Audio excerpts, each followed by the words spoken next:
So just establishing a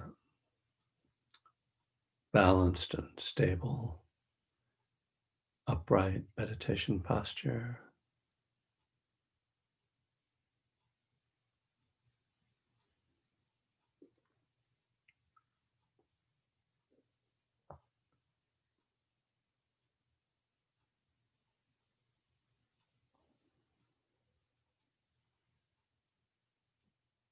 Having a sense of settling with the body.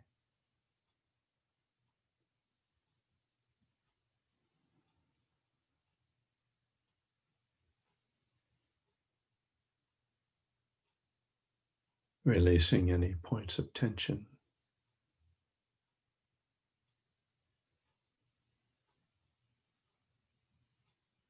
And coming to stillness.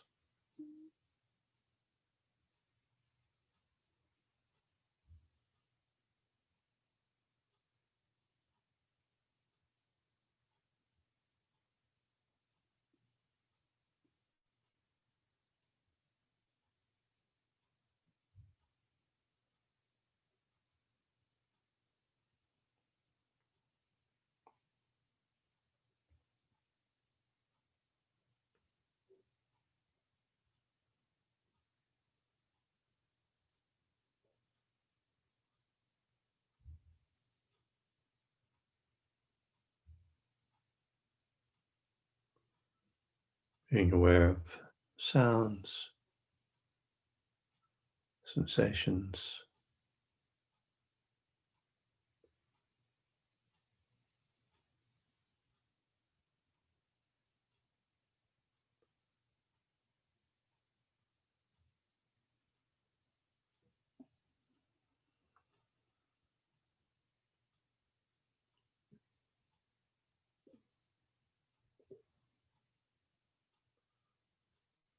Noticing what mood is present,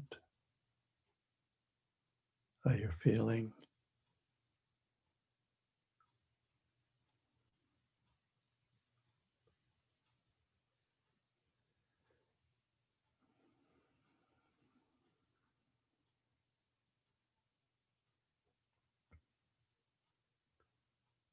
And connecting with the breath.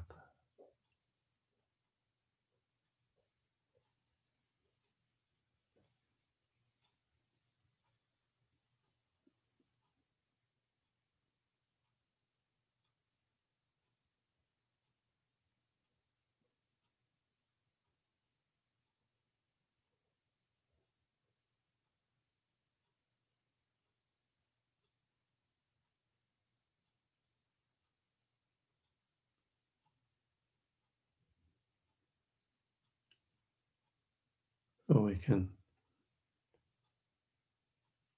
begin our mindfulness of the breath with a more general feeling of the body breathing,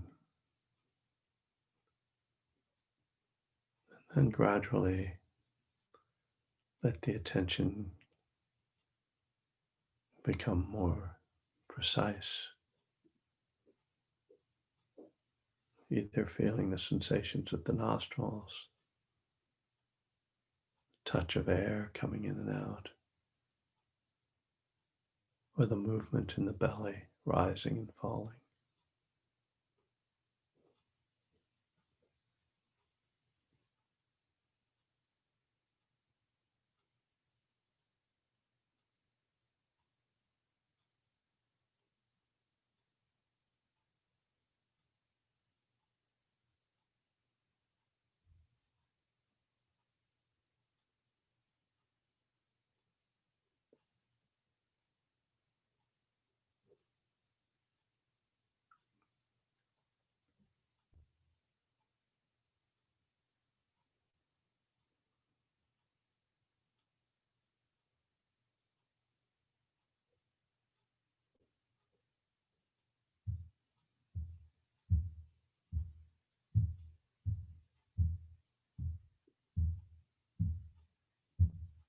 See if you can incline your mind toward a kind of absorption in the breath,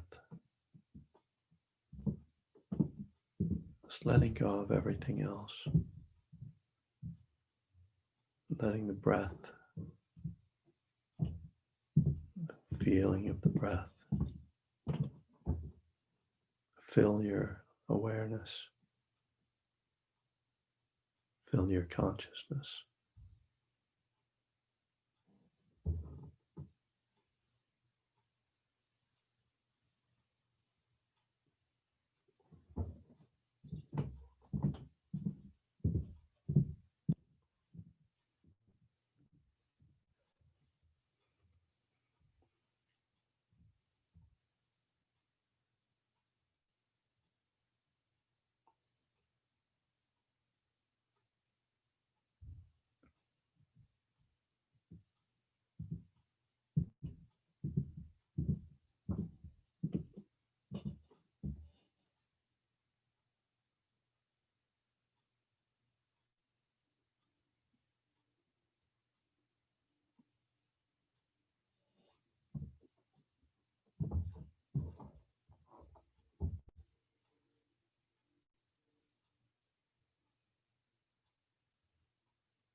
And when you notice the mind wandering,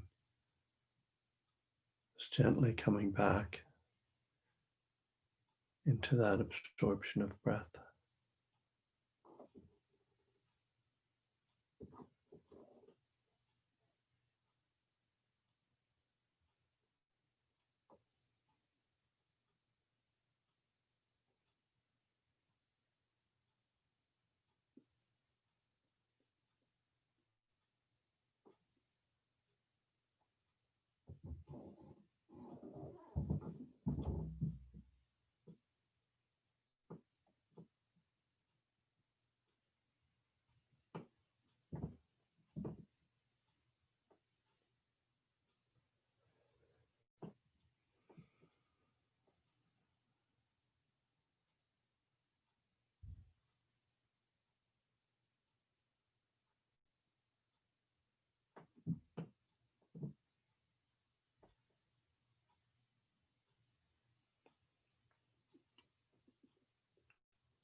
right.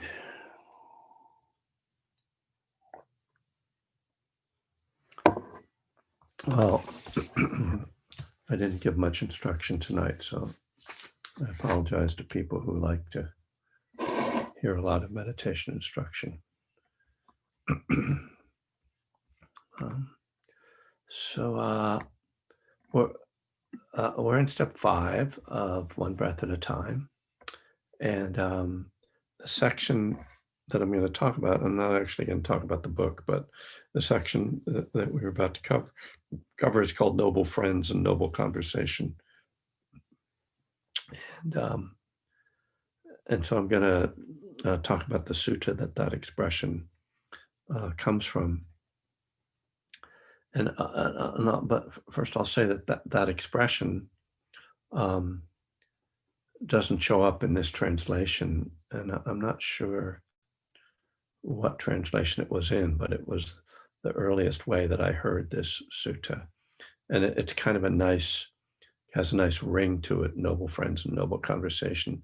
The translation here is less poetic, I would say. But I thought that as long as I was going to draw from a sutta, I might as well get into the whole thing for teaching purposes and out of interest. And so this is from the Samyutta Nikaya, which is called the Connected Discourses of the Buddha.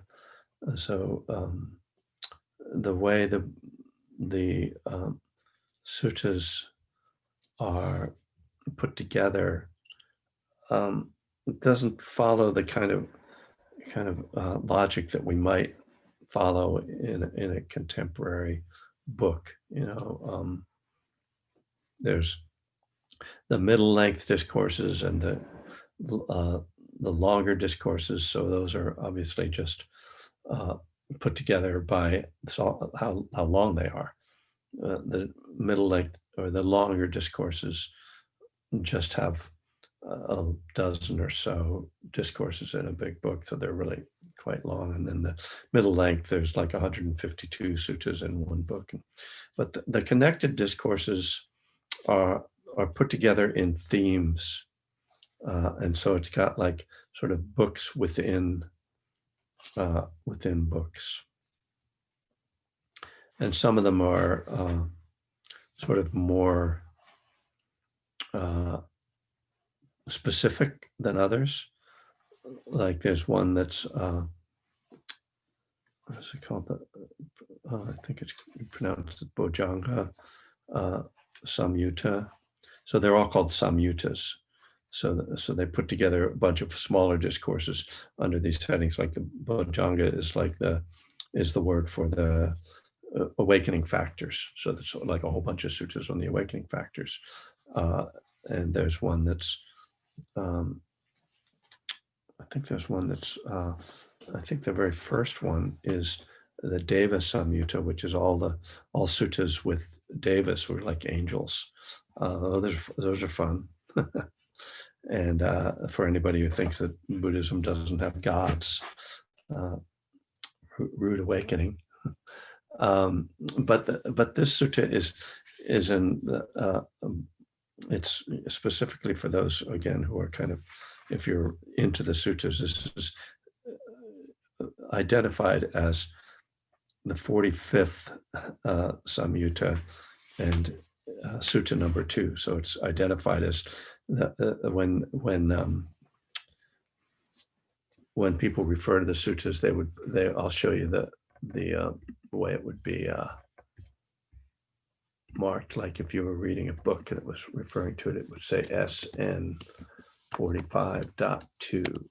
So that's how you would and it took me a while to figure out how to interpret those things because there's a lot of different numerical things here. So this is called the Mahavagga, which is just translated as the Great Book.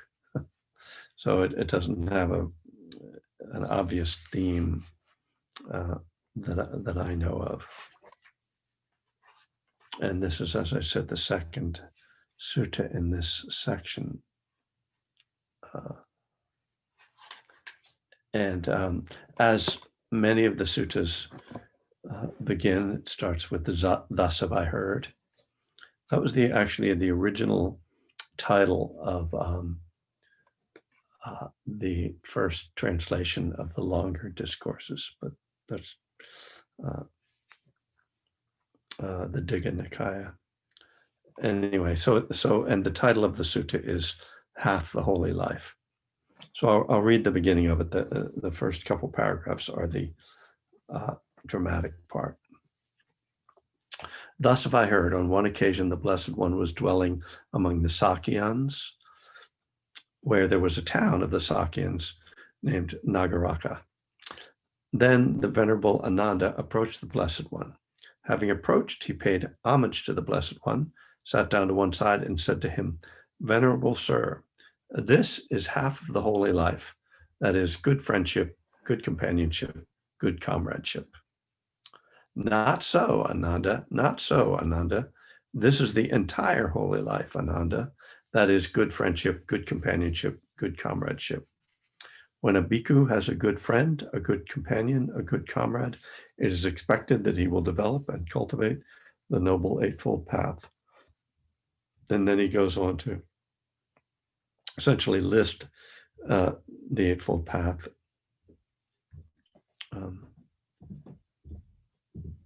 to sort of say, like, each of these things will be developed. So a few things about this before we just get into the actual theme of it. It is the Buddha was dwelling. It says the Blessed One, which is the Buddha, was dwelling among the Sakyans. So that's the Buddha was a Sakyan. So that means he's back home. When he went on his journey to enlightenment, he left and left his home and went to another. These are kind of like small. They're not exact. They're like principalities almost, but each of them are separate at that time.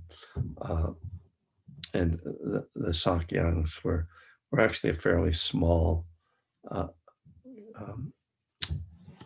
community. But so just like, I always find that interesting, like that we're told where they were, that this is a pretty old book, but it's like being pretty specific about where it happened, in this particular town, Nagaraka. Don't know if that's the right pronunciation. And so Ananda then, again, for some of you know this, but Ananda was the Buddha's attendant for the last 25 years of his life. And he was a cousin of the Buddha. And there were quite a few of the Buddha's relatives around and who practiced with him. But when he became the Buddha's attendant, he just made one requirement when the Buddha asked him to be his attendant. He said, "Well, I want to be able to hear everything that you teach. And if I'm not around, if you send me off to do an errand and you give a teaching, when I come back, I want you to tell me what you taught." So that we're given to understand that, so the Buddha, okay, his enlightenment supposedly happens when he's 35. He lives to be 80. So that's 45 years? Yeah, 45 years he was teaching.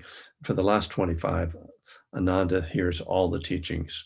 And so that after the Buddha died, then Ananda was kind of the keeper of the text. He became the one who recited all the suttas originally. And it's said that he had the gift of perfect recall. So of course, what's striking about this sutta is that the Buddha says that the whole of the holy life is good friendship, good companionship, good comradeship. And as I say, I originally heard this as noble friends and noble conversation, which is sort of an extra thing, the conversation part.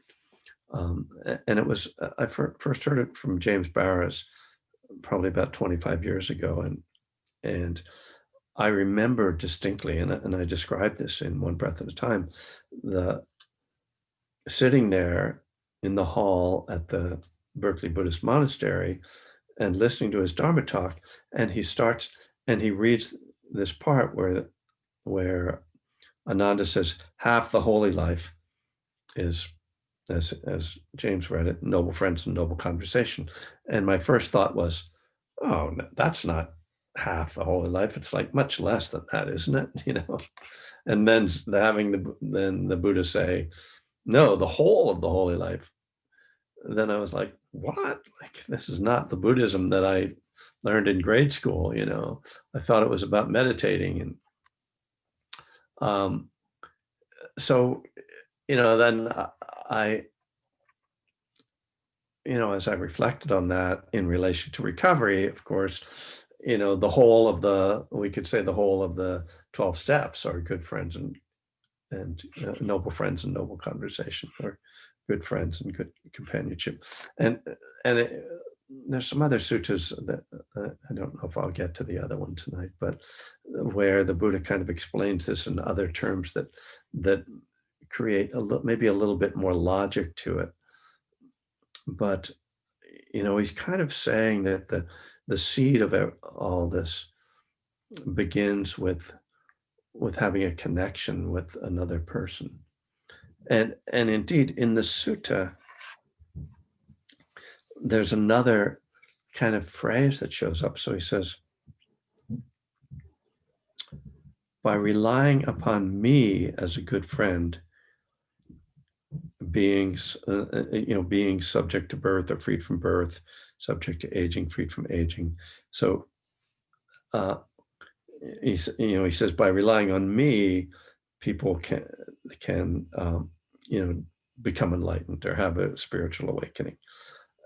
And this has always struck me. I was thinking today, like, I kind of want to write to Bhikkhu Bodhi, the translator of this book, who I have his email address. I'll say that. I have occasional correspondence with him. I try not to bother him. And sort of ask him about this, because there's this kind of there's two messages. Because if you read, there's a couple of other suttas that talk about the same topic, and you get the impression that it's really just about being around good people, spiritually committed people, like we could say in recovery, having your sponsor. But then the Buddha will slip in this thing where he says, it's the good friend is me. There's another famous sutta, the Kalama Sutta, which is the one where the Buddha says, don't believe things just because they're written down, or because it's a tradition, or because it's logical. Only believe it if you try it out and you see that it's true, like that it's beneficial, like you do something and you see that it's beneficial to do it. But then he says, and check with a wise person. And then you look at the footnote, and the footnote's like, a wise person means the Buddha. So there's a little bit, for me, a little confusion as to what he really means here. And that doesn't mean that we can't take this in a simple way to say that, community and, a wise teacher or a wise sponsor or really supportive friends and all of that, that we can certainly say that those are essential for our practice and our path. But I think we also want to understand that in some sense, we're also saying that it's like, I've been talking about taking refuge, that it's really like also means taking refuge in the Buddha and really looking to the Buddha himself and his teachings as our guide. Because, no person can be our savior. Nobody, there isn't, our community is great, but then sometimes maybe it's not so great, or, we sort of to have that thing that's the ultimately reliable thing is like the Buddha, uh, himself, or maybe even the Dharma, rather than even pointing to the human being, but really the teachings. So, worth reflecting on. Um, but certainly, in terms of recovery, and you know, uh, thinking um, about our path, I think it is really helpful because there's, particularly in our culture, and this is one of the reasons why this teaching is so striking in our culture. We have such an individualistic culture, and Buddhism, as it's presented in the West, is often presented as a very individual journey, as a very personal journey. And there are teachings that say, oh, everybody is responsible for their own awakening. You know, Maninder, Joseph Goldstein's teacher, used to say, the Buddha solved his problem, but you have to solve your problem for yourself. He can't do it for you. So, I mean, when you're looking at teachings that are so extensive, I mean, this book alone, just one, this book is over 2,000 pages, and it's just one of 4 or 5 that are equivalent in length. When there are so many teachings, you're going to be able to find things that uh, are more appealing to you, that appeal more to your sensibility. And this is one of the things we have to look out for when we're studying Dharma, that we're not selective and saying, oh, well, the Buddha said this, so I'm going to ignore that other thing he said. Now, when there are seemingly contradictory teachings, like you are responsible for your own awakening, and the whole of the holy life is good comradeship, good friendship, what do you do with that, right? So we're once again, that we find these paradoxes. I don't have an answer for that, but I think it's the most honest thing is to accept that there are these two ideas out there, and then I think just see what they mean for us. How important is community for me, and how important it is for me to be independent. And then it becomes the middle way. Once again, it's like, oh, right, I have to find a balance for myself. Am I depending too much on the community? I mean, this is a time when you can't be with people. So you're kind of faced with that, like, how much self-reliance do I have? But then, am I too independent? Like, I have a tendency, I like to go off and do self-retreats, right? And I'm aware that part of that is my aversion to being with a big crowd of people that are meditating together, and they're all standing in line to get their food, and they're not meditating right, or they're just annoying me in some way. And so it's like, okay, that's good. I'm self-reliant, but you know, maybe not so good to be, you know, isolating in that way. On the other hand, I hear people say, oh, I can't really meditate on my own. The only time I meditate is when I'm with a group. I think, well, that's not so great, right? That's not, it's hard to sustain your practice in that way.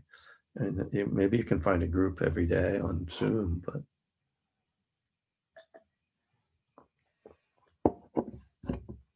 so I'll say a couple more things, or actually more like asking a few more questions in a way.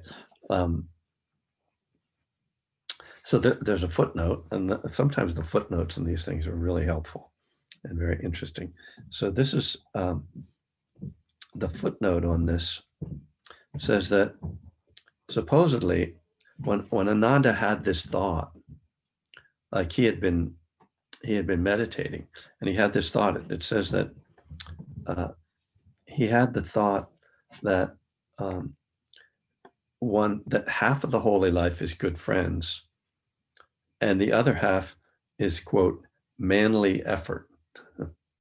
Maybe we could take that out of gender and just say, you know, a determined effort or a strong effort. So I think that's interesting that that was when he said this is half of the holy life, is like you kind of ask yourself, well, what did he think the other half was, right? Well, it sounds like he says the other half was effort, was our personal effort, I would say. So again, we have this kind of contrast, and the Buddha is saying, actually, no. So you know, again, like this is just one sutta, although there's a couple more that the next sutta says the exact same thing, just in a different way. And there's another sutta earlier in the book. So I'll let you, you know, reflect on that. But just to add to your confusion, I'll uh, I'll read a little bit of what the Buddha says, how this works. It says, Ananda, does a bhikkhu who has a good friend, a good companion, a good comrade, develop and cultivate the Noble Eightfold Path? Here, Ananda, a bhikkhu develops right view, that's the first of the Eightfold Path, which is based upon seclusion, dispassion, and cessation, maturing in release. Here, a bhikkhu develops right intention, which is based upon seclusion, dispassion, cessation, maturing in release. Right speech, right action, right livelihood, right effort, right mindfulness, right concentration, the whole of the Eightfold Path, based upon seclusion, dispassion, and cessation, maturing and release. So these are uh, words and phrases that are standard phrases that Buddha uses. So, but what's the first thing he says? You know, how we develop and cultivate the Eightfold Path? Seclusion. Uh, and he just said that the Eightfold Path was that we become, you know, the whole of the holy life is comradeship. You know? Seems a little confusing. Dispassion, which is kind of the being disenchanted or not, you know, not caught up in cravings, and cessation, which is really, well, I'm going to say, but I can't. I've read different sort of definitions of this, but it could be referring to a meditative state where everything stops. But it's more likely that he's talking really about cessation of craving and then maturing in release. So saying like that, a release being enlightenment. But you know, this is like, again, like I read one of these and I go, I really need to refer to a higher authority on the details here. You know, you can, and this is one of the things, and I will say this is what I do want to pass on to people. Be very careful about the assumptions you make when you hear a quote from the Buddha, you know, and or when a teacher even refers to it. This is why a lot of people right now are studying the language, the Pali language these were written in. And a lot of people are trying to figure out exactly what the Buddha said. And you can see why it would be confusing. It's like, didn't he just contradict himself? That the whole of the holy life is good companionship. Now, the reason it's good companionship, the reason that's the whole the holy life is because you do with a good companion, you develop a right view based on seclusion.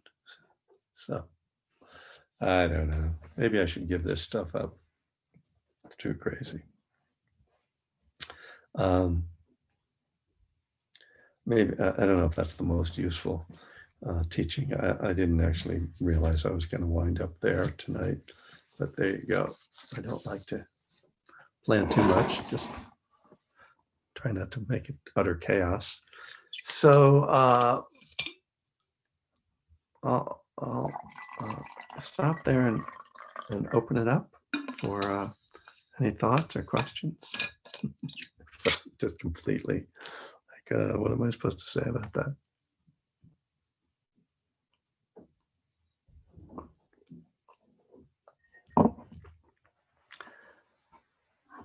I mean, we could go back to the, this basic principle. And I bring it up, and I like to focus on this teaching as a balancing of the tendency of people to think of the whole of the holy life being to meditate or to, uh, you know, yeah, to meditate. Uh, and just see how vital the Buddha saw community.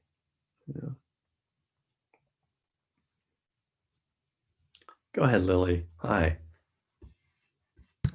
Hi, Kevin.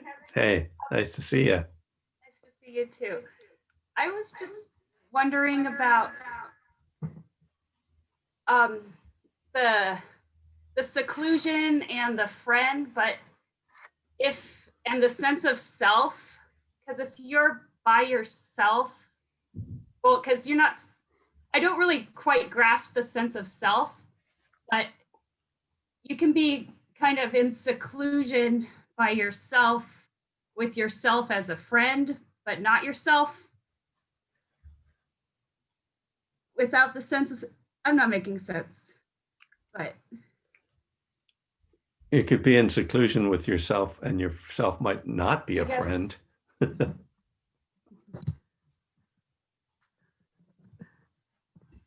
What do you, can you rephrase? I'm having audio problems. Actually. Yeah, I hear you. You've got echo.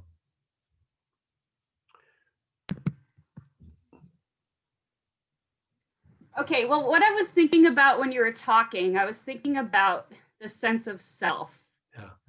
And we're not supposed to have a sense of self. Kind of. Well, go on. So you can be in seclusion with yourself and be with a friend if yourself is your friend. Okay. I'll have to think about this more. Yeah. Well, I'll just, the first thing you said, the sense of self is, or the sense of there being a self is, it's not that we're not supposed to have it. It's really just a kind of natural thing that arises out of our conditioning. And it is said that at certain stages of awakening, if you will, that like the first stage is the realization, that the full and complete realization that the sense of self is a construction, but the feeling, this is how it's described, so I'm just passing on this on. The feeling of there being a self is still there. So there's still a sense of self. And it's only in later stages, there's like 4 stages of awakening, that you actually lose the feeling of there being a self. So it's not that we're not supposed to, it's more I think for us unenlightened worldlings, as the Buddha would say, I think that what's more helpful is to just remember that to try not to be totally wrapped up in self, and to notice how our attachment to protecting our ego creates suffering for us. But I mean, it's an interesting question about seclusion, because yes, I have had, one of the things that often happens when I'm on a self-retreat is that, it starts to be really difficult to be with myself.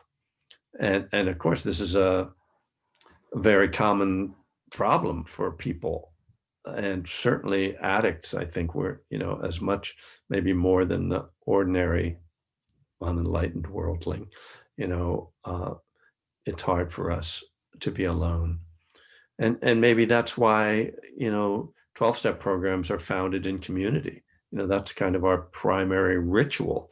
If for Buddhists, the primary ritual is meditating and maybe chanting together, for addicts, it's gathering together and talking to each other and supporting each other.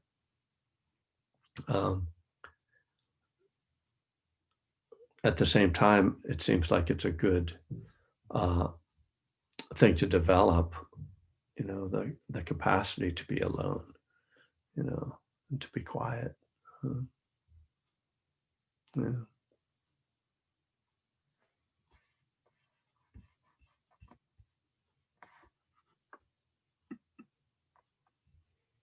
Other thoughts?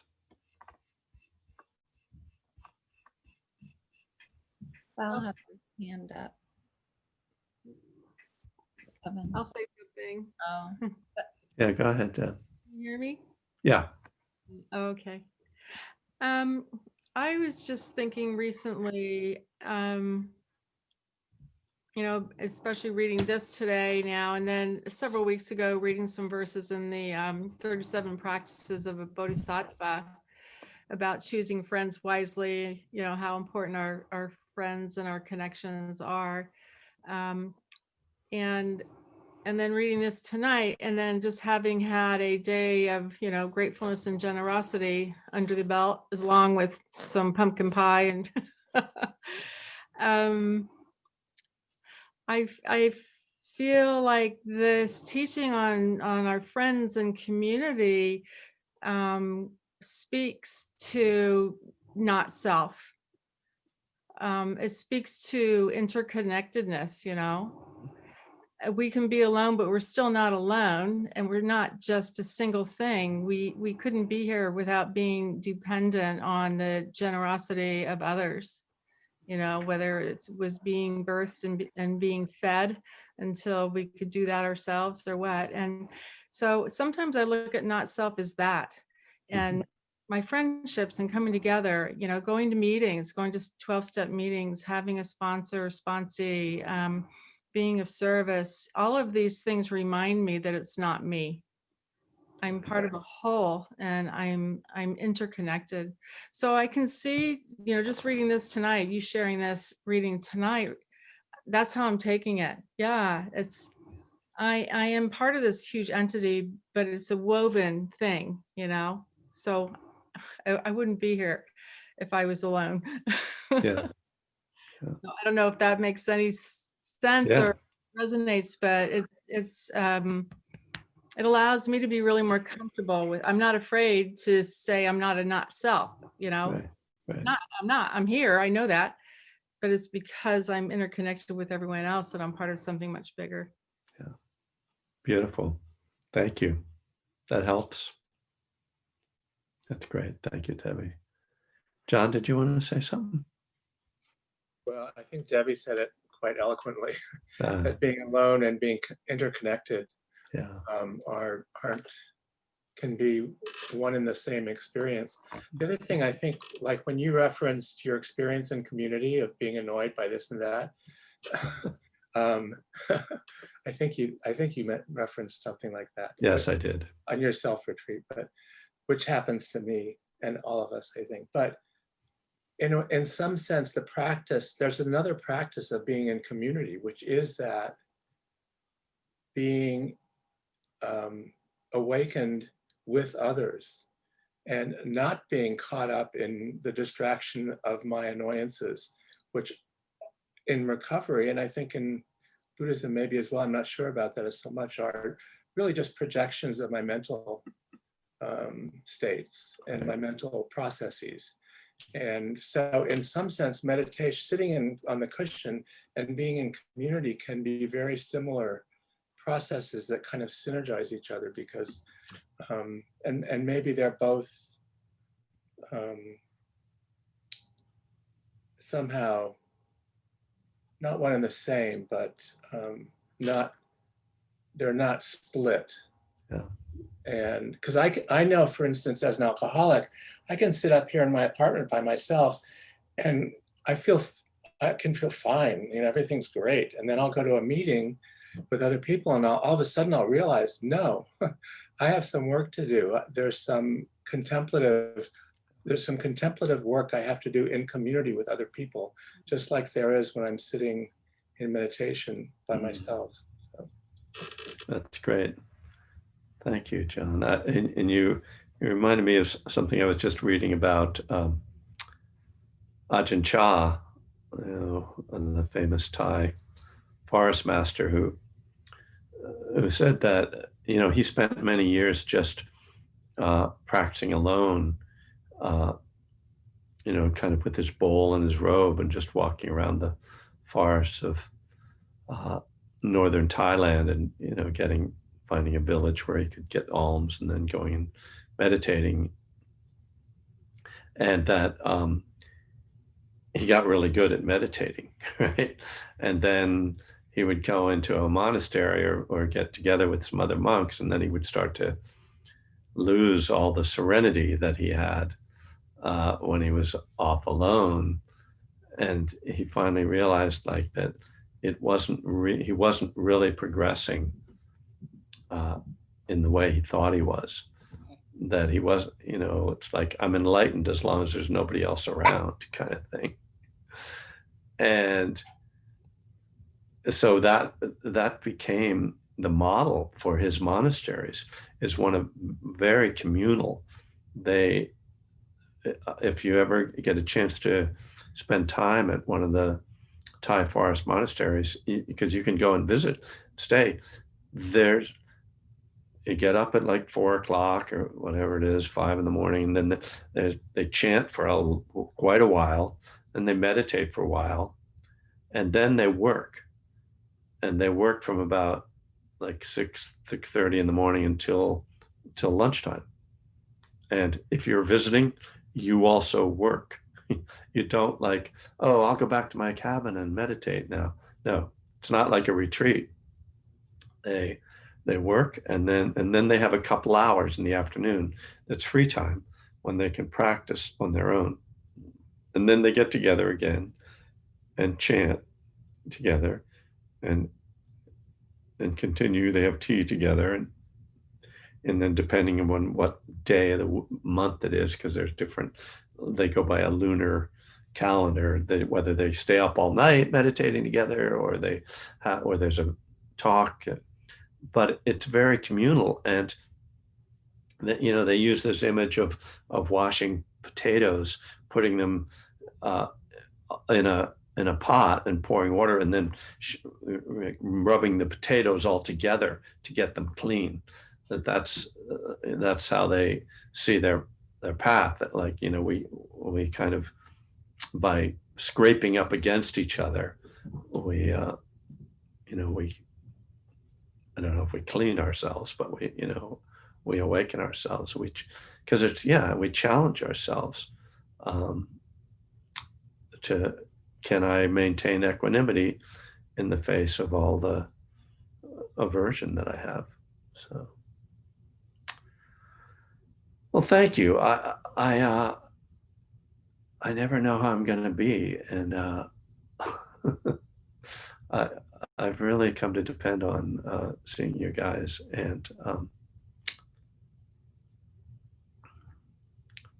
well, I don't know. I don't need to give good reviews, but I thank you for supporting me tonight and saying wise things to help clarify these teachings. So I'm glad that we have each other. Very glad that we have each other to practice together. And I will be back on Tuesday, and we'll see. We'll still be in step. I'll probably do something out of the book on Tuesday. Anyway, I wish you a safe weekend. It seems that we need to be extra safe right now.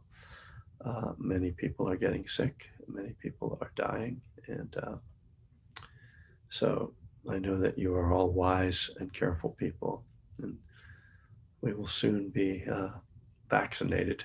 And then we're just going to party like it was 1999. Thank you, Kevin. Peace. Oh, hi, Vicky. Very good. Is Yep. that Biggie? Right. All right. Good night, folks. Say goodbye. Say goodbye, Buddha. Bye. Goodbye, Buddha. Bye, Buddha.